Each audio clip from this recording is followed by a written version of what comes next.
जिले में 5वीं बोर्ड के एग्जाम में 263 बच्चे और 8वीं बोर्ड में 744 बच्चे असफल रहे। शासन के आदेशानुसार ऐसे छात्र छात्राओं को गर्मी की छुट्टी में स्कूल खोलकर पढ़ाना था। इसके बाद अगली कक्षा में प्रमोट करने के लिए फिर से परीक्षा ली जानी थी, लेकिन जिले में आधी छुट्टी बीतने के बाद भी कई स्कूलों में 5वीं 8वीं के असफल बच्चों की पढ़ाई शुरू नहीं हुई है, जबकि जून के महीने में उन्हें फिर से परीक्षा में बैठना है। 15 साल बाद शासकीय और अशासकीय स्कूलों में अध्ययनरत कक्षा 5वीं 8वीं के परीक्षार्थियों के लिए बोर्ड परीक्षा आयोजित की गई थी। इसके परिणाम 1 अप्रैल को जारी किए गए थे।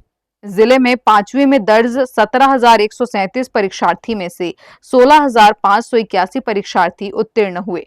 5वीं के उत्तीर्ण परीक्षार्थी का प्रतिशत 98.30% रहा। वहीं 263 बच्चे असफल रहे।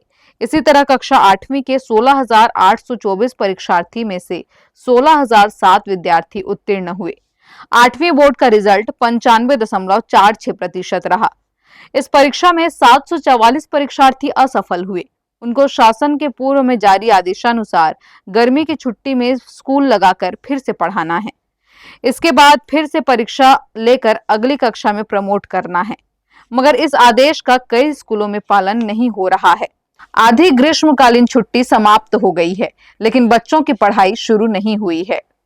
उनका पहले से ही आदेश थे कि जो बच्चे पास नहीं हो पा रहे हैं उनको अब पूरा परीक्षा लेना है।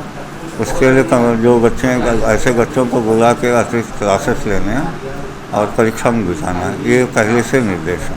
नहीं, कहीं कहीं हुआ है और कुछ जगह पर बच्चे स्वयं नहीं आ रहे हैं, माइग्रेट कर रहे हैं। मैं आज मीटिंग लेकर बोल रहा हूँ, फिर से उन बच्चों को बुला के तैयारी करवा।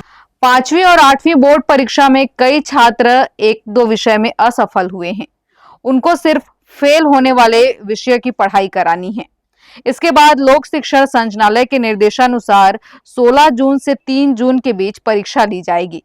इसके बाद उस परीक्षा के परिणाम को जारी करके अगले कक्षा में प्रमोट किए जाएंगे। ऐसे में अब सवाल ये उठता है कि जब असफल बच्चे तैयारी ही नहीं करेंगे तो वे परीक्षा में बैठेंगे कैसे, और उनको प्रमोट करने का मतलब ही क्या रह जाएगा।